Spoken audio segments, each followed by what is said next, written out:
सोचो अगर आपको एक दिन एक ऐसी रहस्यमयी पेंसिल मिल जाए जिससे आप जो भी ड्रॉ करो वो सच में आपके सामने आ जाए। ऐसा ही कुछ इस आदमी के साथ होता है जिसकी जिंदगी पहले गरीबी और संघर्ष से भरी हुई थी, लेकिन अचानक उसे एक ऐसी ताकत मिल जाती है जो सब कुछ बदल देती है। तो चलिए जानते हैं पूरी कहानी शुरू से। कहानी की शुरुआत एक छोटे से शहर से होती है जहाँ हुवान नाम का एक गरीब आदमी रहता है। हुवान पेशे से एक पेंटर होता है और वह सड़क किनारे बैठकर लोगों की तस्वीरें बनाता है जिससे वह किसी तरह अपना गुजारा करता है। उसकी पेंटिंग बनाने की कला बहुत ही शानदार होती है, लेकिन इसके बावजूद उसे कोई खास पहचान नहीं मिल पाती। इसी दौरान एक दिन एक महंगी स्पोर्ट्स कार आकर उसके सामने रुकती है। कार से एक आदमी उतरता है जिसका नाम इलोंग होता है। इलोंग शहर का एक मशहूर पेंटर होता है और उसकी काफी पहचान होती है, लेकिन असलियत ये होती है कि इलोंग खुद इतना अच्छा पेंटर नहीं होता, बल्कि वह हुवान की बनाई हुई पेंटिंग्स को अपने नाम से बेचता है। इलोंग हुवान के पास आता है और उससे पेंटिंग लेकर उसे कुछ पैसे देता है, लेकिन वह रकम बहुत कम होती है। वहीं दूसरी तरफ वही पेंटिंग इलोंग नीलामी में बहुत ज्यादा कीमत में बेच देता है। हुवान को यह बात अच्छी तरह पता होती है कि उसके साथ धोखा हो रहा है, लेकिन उसके पास कोई नाम या पहचान नहीं होती,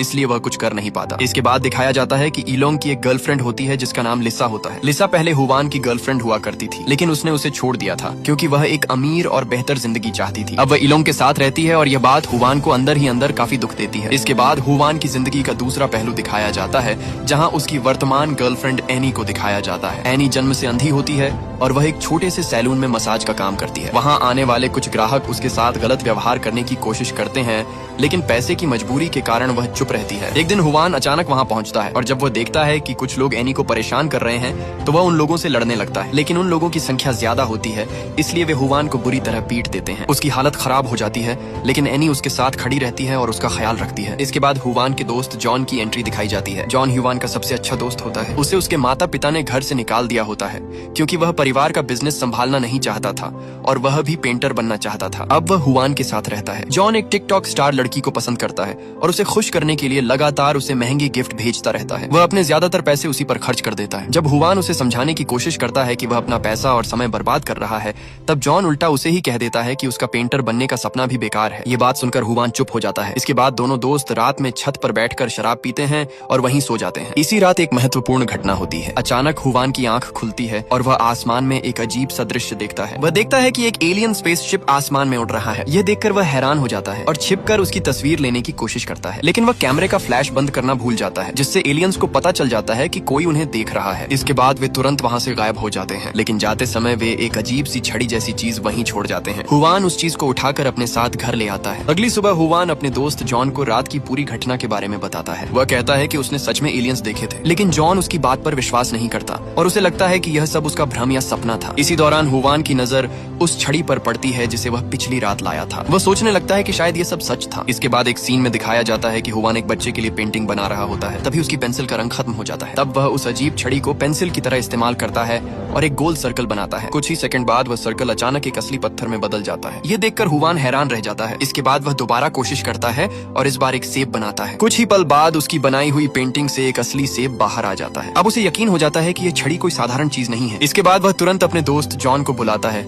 और उसे यह सब दिखाने की कोशिश करता है। जॉन पहले उसकी बात पर विश्वास नहीं करता। तब हुवान एक कागज पर सोने की ईंट बनाता है और उसे देखने के लिए कहता है। शुरुआत में कुछ नहीं होता, जिससे जॉन गुस्से में कागज को मरोड़कर बाहर फेंक देता है। तभी बाहर से आवाज आती है और जब वे देखते हैं तो हॉस्टल के मालिक के पास एक असली सोने की ईंट गिर चुकी होती है। इसके बाद दोनों को यकीन हो जाता है कि यह छड़ी सच में जादुई है। इसके बाद दोनों दोस्त मिलकर एक बड़ा कागज लाते हैं और हुवान इस बार एक बड़ी सोने की ईंट बनाता है। कुछ ही पल में वह असली सोने की ईंट उनके सामने आ जाती है। इसके बाद दोनों फैसला करते हैं कि वे इस बात को किसी को नहीं बताएंगे। अब हुवान और जॉन इस रहस्यमयी छड़ी की ताकत को समझने की कोशिश करते हैं। अब उन्हें पूरी तरह यकीन हो चुका होता है कि यह कोई साधारण चीज नहीं है, बल्कि इससे जो भी बनाया जाता है वह असल दुनिया में आ जाता है। इसके बाद दोनों दोस्त फैसला करते हैं कि वे इस ताकत का इस्तेमाल करके पैसे कमाएंगे, लेकिन इस बात को पूरी दुनिया से छुपा कर रखेंगे क्योंकि अगर किसी को इस राज का पता चल गया तो उनके लिए खतरा पैदा हो सकता है। इसी दौरान जॉन मजाक में एक कागज पर 200 मिलियन लिख देता है, लेकिन जब वह असल में प्रकट होता है तो वह असली पैसा नहीं बल्कि एक बेकार प्लास्टिक जैसी चीज निकलती है जिसकी कोई कीमत नहीं होती। इससे उन्हें समझ में आता है कि हर चीज को सही तरीके से और विस्तार में बनाना जरूरी है। इसके बाद हुवान खुद कोशिश करता है। वह कागज पर विस्तार से नोटों का ढेर बनाता है और इस बार कुछ ही पल में उनके कमरे में असली पैसों का बड़ा ढेर भर जाता है। अब दोनों को समझ में आ जाता है कि सही तरीके से बनाई गई चीजें ही असली रूप में सामने आती हैं। अब उनकी जिंदगी तेजी से बदलने लगती है। वे महंगे कपड़े खरीदते हैं, अलग अलग ब्रांड्स पहनते हैं और अपनी लाइफस्टाइल पूरी तरह बदल देते हैं। फिर वे महंगी गाड़ियां खरीदते हैं और जो गाड़ियां बाजार में नहीं मिलती उन्हें खुद बनाकर इस्तेमाल करते हैं। इसके बाद हुवान हॉस्टल के मालिक के सामने खड़ा होकर कहता है कि वह वहाँ रहने वाले सभी पेंटर्स का किराया अगले 100 सालों के लिए पहले ही चुका देता है। ये सुनकर वहाँ मौजूद सभी लोग खुश हो जाते हैं और उसकी तारीफ करने लगते हैं। अब हुवान एक बड़ा बिलबोर्ड लगवाता है जो ईलोंग के विज्ञापन से भी बड़ा होता है और उस पर लिखवाता है कि वह नंबर 1 पेंटर है। अब धीरे धीरे शहर में उसकी पहचान बनने लगती है। हुवान अपनी ताकत का इस्तेमाल करके एक बहुत बड़ा और शानदार महल बनाता है। वह कागज पर महल की तस्वीर बनाता है और कुछ ही पल में वह महल सच में शहर के बीचों बीच खड़ा हो जाता है। ये देखकर पूरे शहर में हलचल मच जाती है। लोग समझ नहीं पाते कि यह सब कैसे हुआ। कुछ ही समय में वहाँ पुलिस भी पहुंच जाती है और जांच शुरू कर देती है। इसी दौरान हुवान उस छड़ी पर बने एक बटन को दबाता है जिससे पेंटिंग की सारी लाइनें वापस छड़ी के अंदर चली जाती हैं और उसी समय वह बड़ा महल अचानक गायब हो जाता है। यह देखकर सभी लोग और ज्यादा हैरान हो जाते हैं। हुवान और जॉन समझ जाते हैं कि वे जो भी बनाते हैं उसे वापस भी हटा सकते हैं। अब दोनों अपनी नई जिंदगी को और ज्यादा एंजॉय करने लगते हैं। वे अलग अलग चीजें बनाते हैं और अपनी जिंदगी को पूरी तरह लग्जरी बना लेते हैं। एक दिन हुवान एनी को अपने बनाए हुए महल में लेकर जाता है। वह उसे बताता है कि जब वह गरीब था तब वही एक इंसान थी जो उसके साथ खड़ी रही, इसीलिए अब वह उसे एक बेहतर जिंदगी देना चाहता है। उसी वक्त हुवान एनी को शादी के लिए प्रपोज करता है और वादा करता है कि वह पूरी जिंदगी उसका ख्याल रखेगा, लेकिन एनी उसे मना कर देती है और वह कहती है कि वह उसके लायक नहीं है और वह इस तरह की जिंदगी की हकदार नहीं है। ये बात हुवान को थोड़ी परेशान करती है, लेकिन वह उसे समझाने की कोशिश करता है। दूसरी तरफ जॉन की जिंदगी में भी बदलाव आता है। वह जिस टिकटॉक स्टार लड़की को पसंद करता था वह अब उसके महंगे गिफ्ट्स देखकर उसकी गर्लफ्रेंड बनने के लिए तैयार हो जाती है। तभी दुनिया के अलग अलग हिस्सों से खबरें आने लगती हैं कि अचानक चीजें गायब हो रही हैं। कहीं से एक महल गायब हो जाता है और कुछ समय बाद वापस आ जाता है। एक आदमी अपनी कार चला रहा होता है लेकिन अचानक उसकी कार गायब हो जाती है और वह सड़क पर गिर जाता है। बैंक से भी पैसे गायब होने लगते हैं। इसी के साथ एक और चौंकाने वाली घटना सामने आती है कि एक मशहूर अभिनेत्री की आंखें अचानक गायब हो जाती हैं। इन सभी घटनाओं से पुलिस सतर्क हो जाती है और जांच शुरू कर देती है। उधर हुवान अपनी जिंदगी में मस्त रहता है और उसे यह समझ नहीं आता कि ये सारी घटनाएं उसकी वजह से हो रही हैं। हुवान अब एनी को सच बताने का फैसला करता है। वह उसे बताता है कि उसके पास जो कुछ भी है वह इस रहस्यमयी छड़ी की वजह से है, लेकिन एनी को इस बात पर भरोसा नहीं होता। वह उससे कहती है कि अगर यह सच है तो वह उसके लिए आंखें बनाकर दिखाए। इसके बाद हुवान उसके लिए आंखें बनाने की कोशिश करता है। पहली बार जब वह आंखें बनाता है तो वे सही तरीके से काम नहीं करती। वे सिर्फ अलग अलग आंखों के रूप में बाहर आती हैं। वह दोबारा कोशिश करता है और इस बार हुवान एनी की पूरी तस्वीर बना लेता है जिसमें उसका चेहरा, शरीर और आंखें सब कुछ होता है। जैसे ही वह पेंटिंग पूरी होती है अचानक एनी उस पेंटिंग के अंदर खींच जाती है और कुछ ही पल बाद वापस बाहर आ जाती है। अब वह सच में देख सकती होती है। यह उसकी जिंदगी का पहला मौका होता है जब वह अपनी आंखों से दुनिया को देखती है। वह सबसे पहले हुवान के चेहरे को देखकर भावुक हो जाती है। यह उसके जीवन का एक बहुत ही महत्वपूर्ण पल होता है। लेकिन इसी के साथ साथ दुनिया के अलग अलग हिस्सों में हो रही अजीब घटनाएं और भी बढ़ने लगती हैं। पुलिस को अब यह शक होने लगता है कि इन सब घटनाओं के पीछे कोई बड़ा कारण है। अलग अलग जगहों से रिपोर्ट आती है कि कीमती चीजें अचानक गायब हो रही हैं और फिर कुछ समय बाद कहीं और दिखाई दे रही हैं। पुलिस यह भी नोटिस करती है कि कुछ महंगी कारें जो हाल ही में चोरी हुई थी वह बिल्कुल वैसी ही कारें हुवान और जॉन के पास मौजूद हैं। इससे उन पर शक और गहरा हो जाता है। इसके बाद हुवान और जॉन लाओजो की गैलरी में जाते हैं। वे उसे काफी सारा पैसा देते हैं और कहते हैं कि वह गरीब और अनजान पेंटर्स के लिए एक फ्री आर्ट एग्जीबिशन और ऑक्शन आयोजित करे, क्योंकि ऐसे लोगों को भी मौका मिल सके जिनके पास पहचान नहीं है। लाओजो इस बात से खुश हो जाता है और वह इस इवेंट को आयोजित करने के लिए तैयार हो जाता है। इसके बाद पूरे शहर में इस एग्जीबिशन के पोस्टर लगाए जाते हैं। दूसरी तरफ ईलोंग इस सब को देखकर काफी गुस्सा हो जाता है। उसे समझ में नहीं आता कि हुवान जो पहले इतना गरीब था तो अचानक इतना पैसा कहां से लाया। वह सोचने लगता है कि इसके पीछे जरूर कोई बड़ा राज है। इसी दौरान लीसा उससे बात करती है और कहती है कि उसे इससे कोई फर्क नहीं पड़ना चाहिए, लेकिन ईलोंग को लगता है कि लिसा उसकी तुलना हुवान से कर रही है। इस बात पर वह गुस्से में आ जाता है और लिसा के साथ बुरा व्यवहार करता है। इसके बाद ईलोंग पुलिस को सूचना देता है कि हुवान अचानक बहुत अमीर हो गया है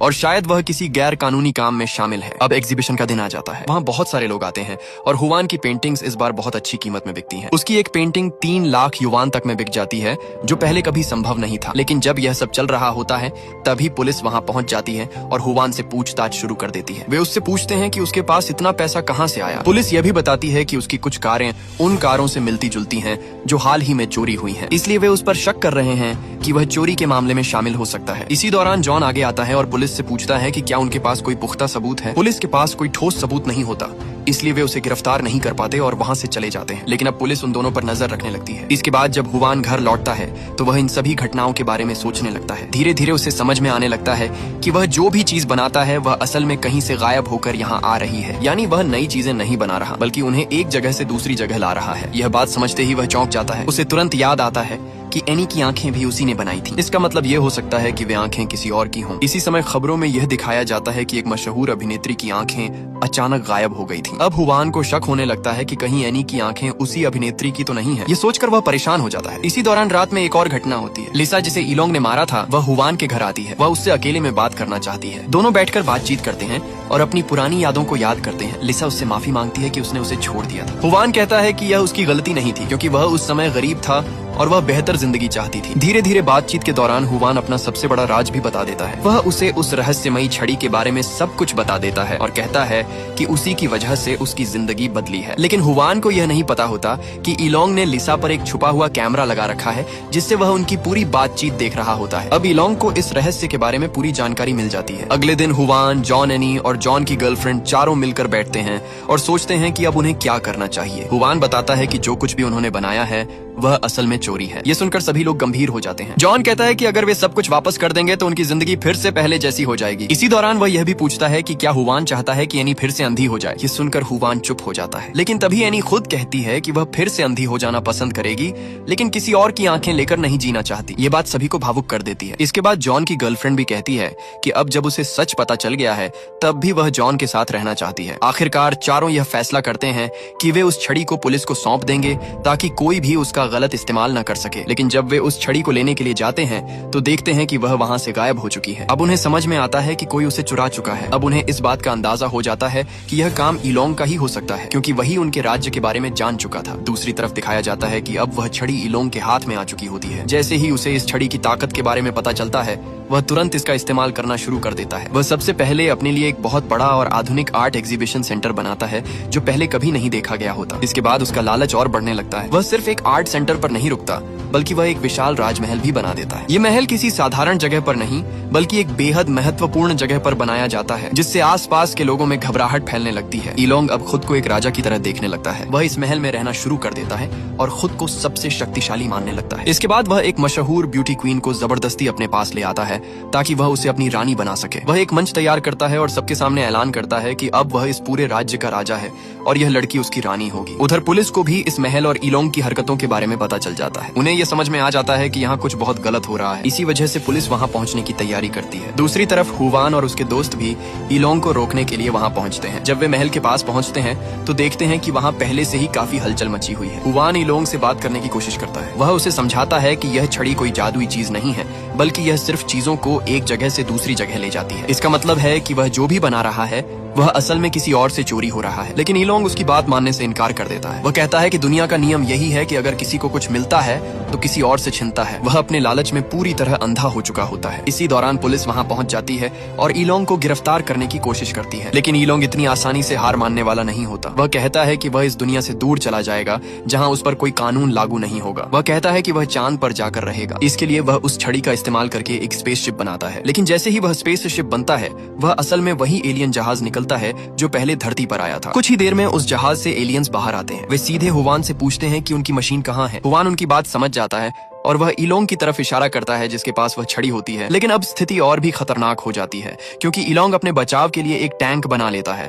और उसे हथियार की तरह इस्तेमाल करने लगता है। वह पुलिस और बाकी लोगों को डराने की कोशिश करता है। तभी एलियंस अपनी ताकत का इस्तेमाल करते हैं और टैंक की टोप को मोड़कर उसी की तरफ कर देते हैं। ये देखकर इलोंग डर जाता है और उसकी हिम्मत टूट जाती है। अब उसके पास कोई रास्ता नहीं बचता और वह मजबूर होकर वह छड़ी एलियंस को वापस दे देता है। इसके बाद एलियंस बताते हैं कि ये कोई जादुई पेंसिल नहीं थी। असल में यह उनके स्पेसशिप की एक मशीन थी जो कचरा साफ करने के काम आती थी। लेकिन उसका सिरा घिसकर पेंसिल जैसा हो गया था, इसीलिए उसका यह अजीब असर हो रहा था। वे यह भी बताते हैं कि इसी वजह से वह मशीन उनके जहाज में वापस फिट नहीं हो पा रही थी। एलियंस इस बात से गुस्सा होते हैं और वे इलोंग को सजा देने वाले होते हैं। लेकिन तभी हुवान आगे आता है और वह सच्चाई बता देता है कि इस मशीन का इस्तेमाल सबसे पहले उसी ने किया था और वह अपनी गलती मान लेता है। हुवान की ईमानदारी देखकर एलियंस शांत हो जाते हैं। वे कहते हैं कि इस दुनिया में अभी भी कुछ लोग हैं जो सच बोलने की हिम्मत रखते हैं। इसके बाद हुवान उनसे एक अनुरोध करता है कि वे सब कुछ पहले जैसा कर दें और सारी चीजों को उनके असली मालिकों के पास वापस भेज दें। एलियंस उससे पूछते हैं कि क्या वह सच में इसके लिए तैयार है, क्योंकि इसका मतलब होगा कि वह अपनी सारी दौलत और आराम खो देगा। हुवान बिना हिचकिचाए हाँ कह देता है। इसके बाद एलियंस अपनी ताकत का इस्तेमाल करते हैं